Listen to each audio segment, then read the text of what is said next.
Alas 5:10 na, One Western Visayas na. Oh, alas 5:10 na, One Western Visayas na.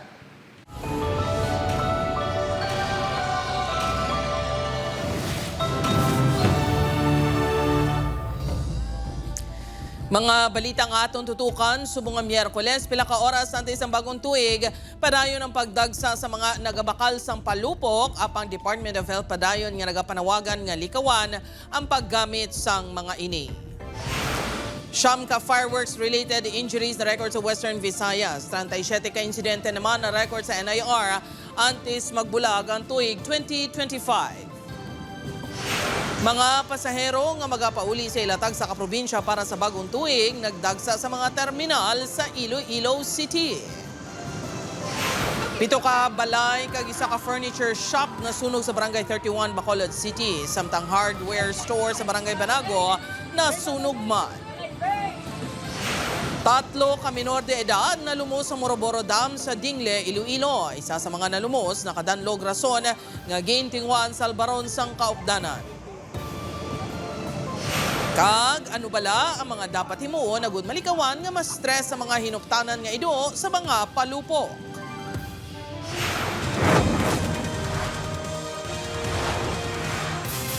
Ini ang GMA Regional TV, One Western Visayas.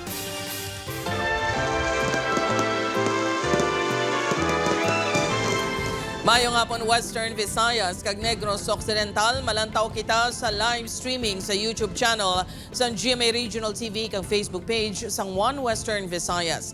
Sa atong mga nagapangunang nga balita, fireworks-related injuries sa Western Visayas naglabot na sa Siyam. Negros Island Region may yaran na sa 37 ka kaso. Alternatibong nga pagpagahod sa pagsugalaw sa bagong tuig, patok sa pila ka mga Ilonggo. Si John Sala nakatutok. Naglabot na sa Siyam ang fireworks-related injury sa Western Visayas. Pinakamadamo ang nalukpan ang mga nag-edad isa tubtob Siyam katuig nga mayara sang 3 ka kaso. Sa Negros Island Region naman yara na sa 37 ang mga kaso nga na-record. Boga sa gihapon ang nagapangunang rason nga ginasundan sang triangulo, kwitis, whistle bomb, baby rocket kag skyrocket. Sa piyak sinimas nangin mabakal pa kuno ang palupok sa mga tuig sa mga baligyaan.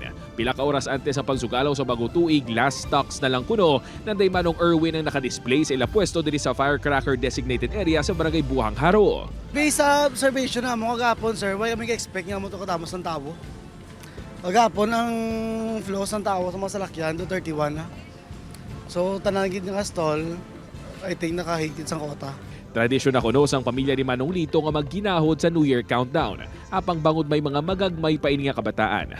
Turotot ang ila alternatibo nga ginagamit. Para daw hindi delikado lang sa ila, basi ang aso balang budlay man mo, para safety man sila. Kampante man gani ang negosyante nga si Janine nga mapaubos nilang ilang mga turotot kag horns, bangod madamo man kuno sila sang parokyano. Mayo man bligana di sir subong sir kay mas nami gidya bala kung may turotot gidya kung New Year. Sa paglabay mo naman sa balay ng Manong Melchor, tuman katunog nga sound system ang imong mabatian. Para sa ila, mas mabasko nga tukar, mas matabog ang malas. Wala kuno sila nagagamit sang palupok, bangod mas luyag nila nga safe na, makasinaot pa sila. Mas mayo kanya sound lang ang gamiton kumpara sa palupok, kaya mas safe ka, malayo ka sa disgrasya. Kagi sa imo isiga pareho man mismo, hindi mo man sila madisgrasya. Siling nila ang imo swerte sa pagsugalaw sa bagong tuig ang nakadepende sa kung ano katunog ang imo gingamit nga palupok o kung pampagahod. Apang ang matudtuod nga swerte sa kabuhi ang nakadepende sa gihapon sa imo paghimo sang maayo kag pagpaninguha sa kabuhi. Upod kay Cirilo Renduque, John Sala, One Western Visayas. Mga kapuso, pila pa ka mga pasahero nagahingagaw nga makapauli sa ila lugar para magsugalaw sa bagong tuig. Si John Sala nakatutok live sa Barangay Quintin, Salas, Haro, Iloilo City. John? O church sa mga mahingagaw dira puli no sa ilang mga balay para mag-celebrate sang New Year. Hingagaw na kamo bangod padayon sa karon ang pagdagsa sang mga pasahero sa mga terminal pila ka oras antes magbiya sa tuig 2025. Pagsulod mo palang kainas ang aga sa Sininga Bus Terminal sa Barangay Kamaligaro, Iloilo City. Ini na ang magasugata sa imo. Malawig nga pila sa mga pasahero nga magapauli. Isa sa mga temprano pa nga nagpilang 87 anyos nga si Nanay Nelly. Magapauli pa ini kuntani sa Banwasang Concepcion, Iloilo upod ang iya duwa ka mga apo. Pasado alas 8 pa lang nagpadulong na ini sa terminal. Apang malawig na ang pila. Gani nag-agwanta sa paghulat. Bangon madamo ang dala kag nagadinaguso pa ang mga pasahero. Hugot sini nga ginabantayan ang iya mga gamit agud makalikaw sa salise kag kawatan. Hindi amo na ni sitwasyon ko. Di siyempre, kuwan ko gid mal ang akon nga mga gamit nga wa isang may madula. Pareho kay Nanay Nelly temprano man si Cherry nga nagpila sa bus terminal. Luyag kuno kuntani sini nga mas temprano pa nga magpauli apang bangon sa obra, subong lang ini nakabiyahe. Mabudlay ka pin pagid kung may dala ka nga mga bagahe. So, ka pa sa mapabaggage ka pa sang imong sa series tapos mapungko pa ka mangita pa ka mo seats tapos di syempre pauna-una daan. Sa bus terminal sa Arevalo, Iloilo City, temprano pa nga naghingagaw pauli ang mga pasahero padulong naman sa Antique. Hugot man nga nagabantay ang mga security personnel sa bus company. Nagapatigayon man sa random inspection sa mga motorista nga nagasulod sa terminal ang Land Transportation Office. Sa schedule sang bus company, 6:30 p.m. ang last trip sang bus padulong sa Kalibo, 4:30 p.m. naman ang padulong sa Katiklan, 9:30 p.m. ang padulong sa Barotac Viejo kag Pasig City, samtang 7:30 naman ang padulong sa Concepcion kag iban pang banwa sa Northern Iloilo. 7 p.m. ang Rojas City nga bus, samtang 8 p.m. naman ang Paantique.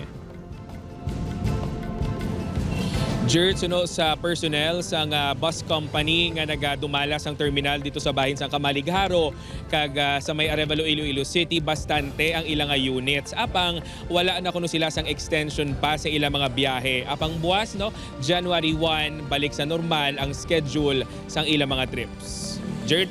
Madam, again, salamat sa update. John Sala. Para sa dugang nga mga balita sa Negros kag Panay, mangin kaupod ta si Adrian Prietos. Adrian? Yes, George, mga kapuso, madamo gid nga salamat.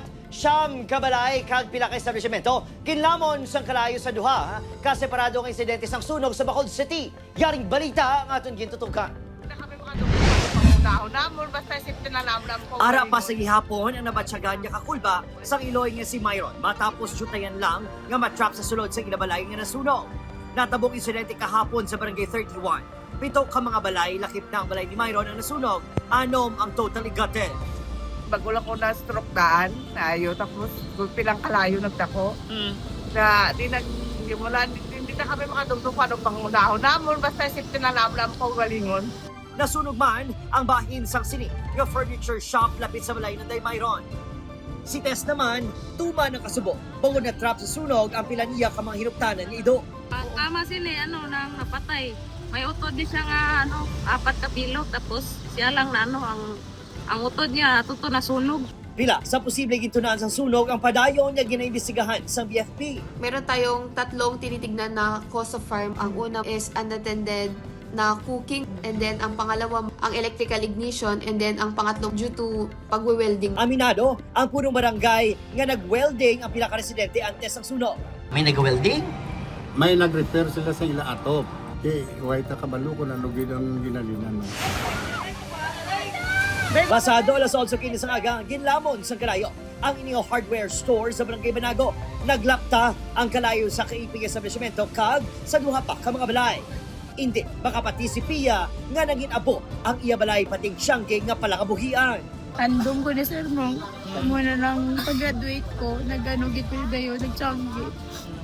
Hindi ka siguro para sa akon. Imbawi dayo na. Si Nico nakaagom sa mga paso matapos kiningagaw nga salbaron ang motorsiklo. Nagingagaw ko di ko sa motor ko kaya nandun sa parking. Pagkatapos, Mutuin ang dapya, dasang kalayo, ako ga-dre sa akin. di ikaw yan na subong? Buhay, okay mo lang, pero update, DJ. May iban pagid nga gindala sa ospital matapos sa kaagoman sa mga paso sa lawas. Padayon pa, yung ginibisigaran sa BFP ang posible gintunaan sang sunog. Adrian Prietos. 1 Western Visayas.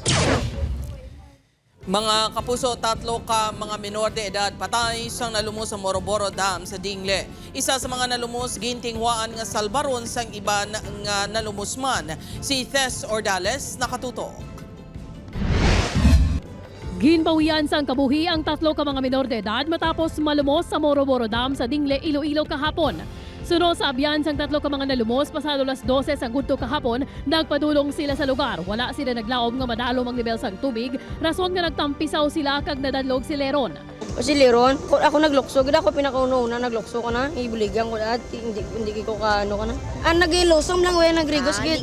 Gintinghuaan man ni Frances Alvaro ng abyan, apang hindi makasarang rason nga gintawag siniyang ila kaupdanan. Naglumpat man ang 4 panila ka mga abyan, apang 2 sa mga naglumpat ang naanod man sang tubig. Lakip diri ang anak ni Salve nga si Jimmy nga pakaduha ni Leron. Huwag gid siya kaagi kadto subong lang gid. Kabalo man siya maglangoy. Pagkakita naguro na hulog ya pakaduwa na, ging salom naman hay tabanga naguro. Iging kupan ko no siya batulon ko man lang ma'am way duman tatot mahimo kada. Matapos ang masobra 5 ka oras nga search and rescue operation, nasapuan ang bangkay ni Leron Cagjar, 13 anyos, pasado las 5 kahapon sang hapon. Sa pag-resume sang search and rescue operation pasado las 7 kay sang aga, nasapuan ang bangkay sang 12 anyos nga si Jimmy. Sa investigasyon sang Bureau of Fire Protection, ang mabaskog gadaludo sang tubig ang rason sa pagkalumos sang mga biktima. Ang may mga current bala, may mga bato-bato. So, amo na according sa kabataan. Nagtampisaw lang ang isa, galing kay Nadanlo. Then, nagbinululigay na sila, naglulumpat, pero hindi galing kabalo maglangoy ang iban. Plus, biskan kabalo man sila siguro sa current pagit. Upod kay Cirilo Renduque, Tess for Dallas. One Western Visayas. Kapuso, mga pamaagi naman, agud malikawan ang stress kag anxiety sa mga kasapatan sa mga bagong tuig aton hibalo. Kung simbolo sa selebrasyon sa bagong tuig sa mga tawang firecrackers ug ang mapalupok sa mga pets kasubong sangkuring kagido, nagadulot ini isang tuman nga stress gagakulba magluwas sa posible epekto sa ilang hearing organs suno sa Philippine Animal Welfare Society Kunpos. Ang animal rights advocate nga si May Kobayashi nga madamo ido ang ginatipan, ginasiguro nga safe ang mahinuptanan kada bagong tuig. Suno sa iya, kinahanglan nga putson sang tela ang lawas sang ido. Nagaanta man sila enjoyment sa ini nga New Year nga mag-celebrate man nga mag-happy, hindi nga magkurog asa mag-agang, iban katiskog na. Magluwas sa pagputos ng tela, kinahanglan nga likawan ang pagpakaw sa damo agud hindi magsukrido. Dapat man malimpyo palibot kag siguraduhon nga wala sang pulbura nga posible madilapan sa masapan. Leksyon kuno iniibang tatlo na sa mahinuptanan nga ido ang napatay sa bangon sa anxiety tugas sang palupok. Ang ini naman niya pet lovers, handa kuno nga ipaiway paggamit sang palupok. May maglupok ka pala nago sila. Nga kinahanglan kinaputos nato na makorek nato na Para hindi magbalagyo kung di ini, sala-sala na sila mo. Adrian Priatos, One Western Visayas. Ini ang GMA Regional TV, One Western Visayas.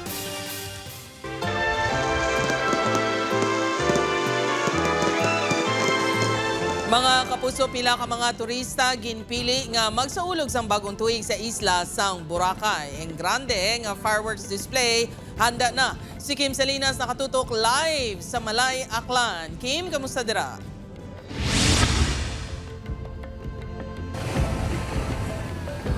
Jert, mga kapuso, less than 7 hours na lang kag iga-welcome na naton ang 2026. Gani feel na gid ang kalangka kag excitement sa mga turista diri sa isla sang Boracay sa hiwaton nga New Year's countdown.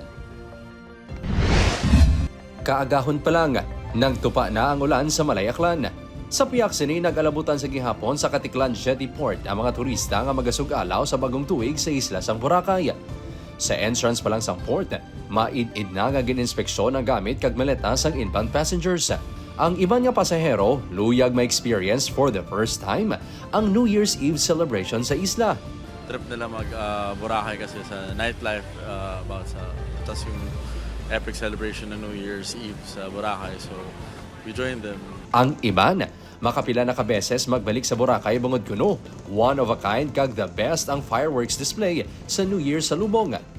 Kasubong na lang ni Dave nga 7 na kabeses mag-New Year sa isla. We've been in Tagaytay, in Baguio, pero the best kasi dito sa sa Boracay. Mas closer sa nature, sa beach, tapos less yung toxic, hindi siya traffic, hindi.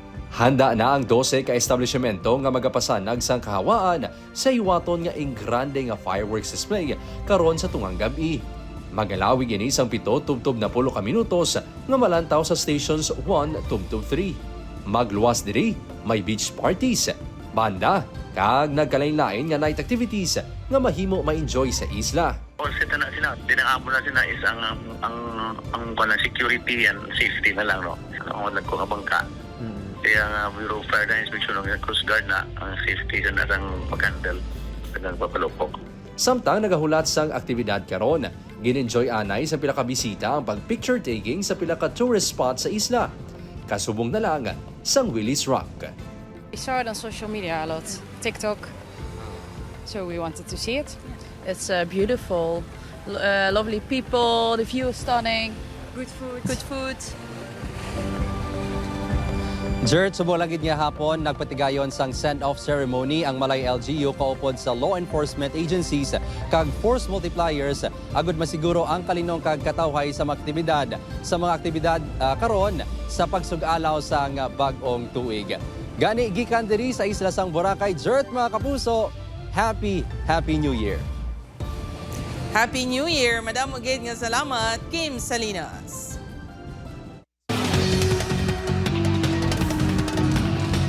Lalaki na pilasan matapos gintiro sa yaman lang tiyo sa Pavia, Iloilo, samtang senior citizen nga manugbaligya sang gatong sa Haniway, Iloilo, gintiro. Si Julius Bilacaol nakatutok. Pilason na 25 anyos nga hinablos sang gintiro sa yaman lang tiyo sa barangay Anilaw, Pavia, kay Nasangaga. Suno sa ilo isang biktima nga si alias Jodelin. Ginsulong sang tiyo ang yabata sa ilabalay kagintiro sa makapila ka beses. Nagpalagyo ang biktima nga si alias Rovel apang ginlagas pagit sa sospek upod ang isa pagit sinikautod. Napilasan sa nawalang akilid kag kamot ang biktima suno sa Iloy. Sa investigasyon sa Pavia MPS, magluwas sa hindi pagintindihanay sa magtimbang nga kampo bangod sa iladaan nga hilgutanon. Una kuno nga ginsumbag sang biktima ang bata sa sospek rason nga nagbalos ini kag naniro. Di amo nang nalantaw na ton nga rason kung ang tatay ni siyang nasumbagan, si amo man nga naniro pero hindi pagid dato ni ma-confirm kay siyempre yung going taton investigation. Sa subong hindi pa makadesisyon ang Iloy sang biktima kung pasakaan niya sang kaso ang iautod, tungod ginahulat pa ang plano sang iya bata. Preso naman sa Pavia Municipal Police Station ang suspect. Nagangkon sang pila siya na nga paa ang 66 anyos nga si alias Joe matapos gintiro sang customer sini sa ginabaligya ang agatong sa barangay Hibulo, Haniway. Natabo ang insidente pasado 2:00 kahapon sang kaagahon. Base sa investigasyon sang Haniway MPS, nagpatugong sang 2 ka litro nga gasolina sa ila motor ang 2 ka mga sospek nga ginpahayag na kainom. Sang natughong na, wala ang mga ini nagbayad gani naakig ang biktima. Gileon nga ginpalakat sa mga sospek ang motor gani ginlagas ang biktima. Nagkataon din na napatig yung kabli ng motor. So, para hindi sila maabutan, inutosan nung driver yung kanyang angkas na mas bata sa kanya na barilin. Ang gunman na ginkilala kay alias Jan, 20 anyos. Ang driver kag tagiya sang pusil ang ginkilala naman kay alias Mar, 43 anyos, nga lunsay pumuluyo sa barangay Guadalupe sa mga Banwa. Sa follow-up operation sang kapulisan, nadakpan ang mga sospek. Na-recover man ang pusil nga gintiro sa biktima nga isa ka 9mm pistol nga wala sang dokumento. Ginaako man kuno sa mga ini ang ila ginhimo. Preso na ang mga sospek sa Haniway MPS kag natala na pasakaan sang reklamo nga frustrated homicide kag paglapas sa Comprehensive Firearms and Ammunition Regulation Act. Julius Bilacaol, 1 Western Visayas. Papuso masobra naman 2 million pesos ng balor sang suspected shabu na kumpiskar sa isa ka high-value individual sa Estancia, Iloilo. Samtang barangay Kagawad sa Lambunaw, arestado man sa drug bypass operation. Nakatutok, Julius Bilacaol. Hugot nga ginapanginwala ni Bienvenido Libuna La Rosa, 51 anyos, kag barangay Kagawad sang Hayubo, Lambunaw, nga iya ang recoveries nga ginlatag sang kapulisan. Kita iro dira bisa mangkoton bilog tawo ko sa balay kita dira kita kadwa bilog ko kita murang. Sila Rosa ang ginatudlo nga source sang illegal nga droga ni alias Lenel nga nadakpan sa New Lucena sang Nobyembre. Suno sa kapulisan, nagkilalahay ang sospek kag si alias Lenel bangod na preso sa district jail sa Nangaputotan ang live-in partner sini. Dito man na preso ang anay barangay official sa Hayubo nga katransaksyon nila Rosa. Magluwas sa Lambunaw, nagasupply man sang ilegal nga droga sa New Lucena ang suspect. Naglabot sa 1 million pesos ang balor sa suspected shabu nga na-recover sa suspect. Sa karsel magasugalaw sang bagong tuig ang 29 anyos nga si alias Christian matapos madakpan sa operasyon sa Provincial Drug Enforcement Unit sa Barangay Takbuyan, Estancia, Iloilo, kainasang kaagahon. Nakuha sa subject ang 2.1 million pesos nga balor sa suspected shabu. Nagtuyo pa kuntani ini malagyo. Nagdinagsanay sa masin niyang operatiba siya ang transaksyon. Kag nakuha ini ang valor sang 310 gramos. Ang operasyon ni Christian ang nagasakop sa pila ka banwa sa Quinto Distrito. Ang supply sini ang yakuno ginakuha sa isa ka babayi nga suno kay Major De Lima, driver sa natakpan sa Saras ang damlaglang nga si alias Cheche. Nadula na si Chichi sa may kwan sa istansya, bali sa init sa mga dako man yung ginahulugan. Ang mga recovery ang ginsumiter na sang PDEO sa Regional Forensic Unit. Ang subject ang ginpaidaluman sa drug test. Detain ang subject sa Estancia MPS kag nagapangtubang sang kaso nga paglapas sa Comprehensive Dangerous Drugs Act of 2002. Julius Belacaon, 1 Western Visayas. Ini ang GMA Regional TV, 1 Western Visayas.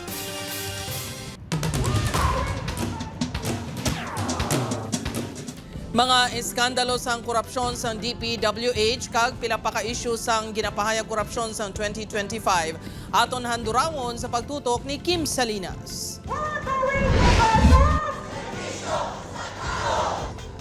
Linibo ka mga individual halin sa simbahan, progresibo nga grupo, estudyante, manunudlo kag ordinaryo nga Ilonggo sa Western Visayas ang nagmarcha sa dalanon sang Setyembre 21. Ilagin pumutyag ang ilakaakig kasunod sang pagkatukib sang substandard kag palpak nga flood control project sang DPWH sa pungsod nga nagapatimaan sang dalagko nga sais ang korupsyon sa gobyerno. Sa Iloilo City, 4 ka mga flood control projects ang una ginbuyagyag sang LGU nga ghost projects. Sa Ulihi, natukiban nga nag-exister ang mga proyekto, apang delayed lang. Sa Iloilo Province, pila ka mga slow protection ang narusdak, pila pa lang kabulan sang natapos. Isa na diri ang 77 million pesos nga dike sa Barangay Balabag, Dumangas. Every nga magdamo lang ulan, nagasaka kami na siyempre nagadalom sa amon na nga lugar mo kay kaawas ang tubig. Oo, tagahawak kami daw. Nanindugan naman ang DPWH nga hindi substandard ang proyekto, apang nagumalang bangod sa kalamidad. May proyekto naman nga pila nakatuig na guba, apang wala sa gihapon na kayo. Kasubong na lang sang 39.1 million pesos ng slow protection project sa Barangay Tuburan, Pototan, Iloilo nga naguba sang 2023. Natabunan lang sang tigbaw ang proyekto tubtob 2025. Wala sa gihapon na kayo. Bulan sa Oktubre, sang ginsuguran talakay sang news team ang issue sang ginaaligar overpriced nga waiting shed sa Barangay Katilingman Molo nga nagabalor sang 800,000 pesos. Madamo sa mga pumuluyo ang nagkwestiyon kung nga ginuna pa ini kumpara sa drainage project nga kinahanglan sa mga residente nga ginabaha sa barangay. Naglabot pa sa 25 kaadlaw sang ginsabat sang Iloilo City Engineer's Office nga masobra 586,000 pesos na lang ang balor sang proyekto matapos ang re-evaluation. Ginkwestiyon man ang tuman kamahal nga pagpatop kag development sang overpass sa Barangay San Rafael, Mandurriao. Suno sa CEO, halin sa 4.1 million pesos, mahimo na lang ini 2.8 tubtob 2.9 million pesos. Ano pa bang mahambal naton sina, no? Kay kung wala kita maggahon, 800 mil gid. Kay nagahon kita na panubo into something sa 500. A single centavo save is something for the poor. Nobyembre 12 naman, sang naglupok ang isyu sang ginaligar, pagpangbuhin sang barangay official sa ayuda sa mga benepisyaryo sa Iloilo City halin sa assistance to individuals in crisis situations. Labo to sa exit, may gabantay dito. Bata-bata ka kapitan nga dito sa piyak nga kwarto kay dito ibili ng 1,000. Pigano nga tao dapat sa lalayaman na hindi nga bulon pang hindi anda. Nagpatigayon sa investigasyon ng DSWD6 kagin pauntat ang anuman nga sa isang payout sa Iloilo City. Disyembre 11, sang tigayon na pasakaan sang kaso sa Ombudsman ang 12 ka barangay officials sa Barangay Simon Ledesma, Taytay Zone 2, Quintin Salas, kag Lanit sa Haro, Amuman sa Barangay Quezon Arevalo. Lakip man sa kaso ang duwa ka empleyado sang City Hall nga ginapasuni na assign sa opisina sang alkalde. Nagsabat ang pila ka opisyal apang ang iban wala nagatubang sa news team. Ako na yung lugar, hindi kaya akong pumuluyo ang nag-i-payout. Limpyo konsensya ko, galing kay ti guro mawian ko sa mga tao nga nakakilala sa akon. Kung ako sa kwan, kay DSWD, una pa yung DSWD na tulilis ang kwarta. Ang recipient ang nagbatong kwarta. Anong ako na? Ising ko, why ko na involvement sa ilang inahaligan nga muna. Ang ining mga isyu ang nagpukaw para pakigbatuan ng korupsyon. Apang kamay ngang ining mga kontrobersiya hindi magtulog sa panimot sang tagsa-tagsa. Tubto mapanabat ang may kasalanan. Para sa Paghanduraw 2025, Kim Salinas, 1 Western Visayas. Mga kapuso, ginlamon sang kalayo ang duha ka kwarto sa ikaduha nga panalgan sa isa ka boarding house sa sitio Bulabog, Barangay Balabag, Malay, Aklan, kaina sang kaagahon. Base sa impormasyon nagikan sa Boracay Fire Substation, madasig nga naglapta ang kalayo bangod human sa plywood ang kwarto. Nakaluwas sa katalagman ang siyam ka boarders. Lunsay ang mga ini mga lalaki, estudyante kag taga Bulacan. Nakaangko naman sa first degree burn sa natuong nga tiil kag nawala nga abaga ang 23 anyos nga lalaki nga si alias Kokoy. Ini matapos gintuyo sini nga salbaron ng iya mga gamit. Padayon pa nga ginaimbestigaran sa BFP ang ginhalinan sang kalayo kag danyos nga ginbilin. Bali ato nga mga nasunugan, sir, bali may aras sila po dito nga dati sila. Bali kung ipangitahan sila sa temporaryo na lang yung mga shelter para matulugan.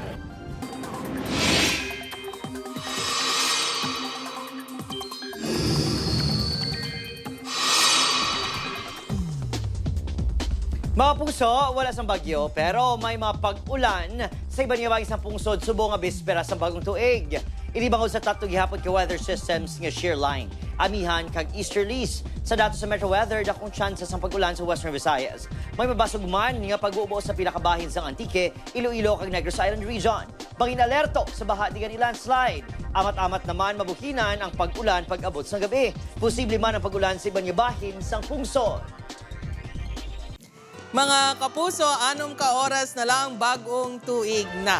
Ako si Gertrude Charlatan, ini ang 1 Western Visayas, bugos nga puwersa para sa mas dako nga misyon, kag mas masangkad nga pagserbisyo sa pungsod.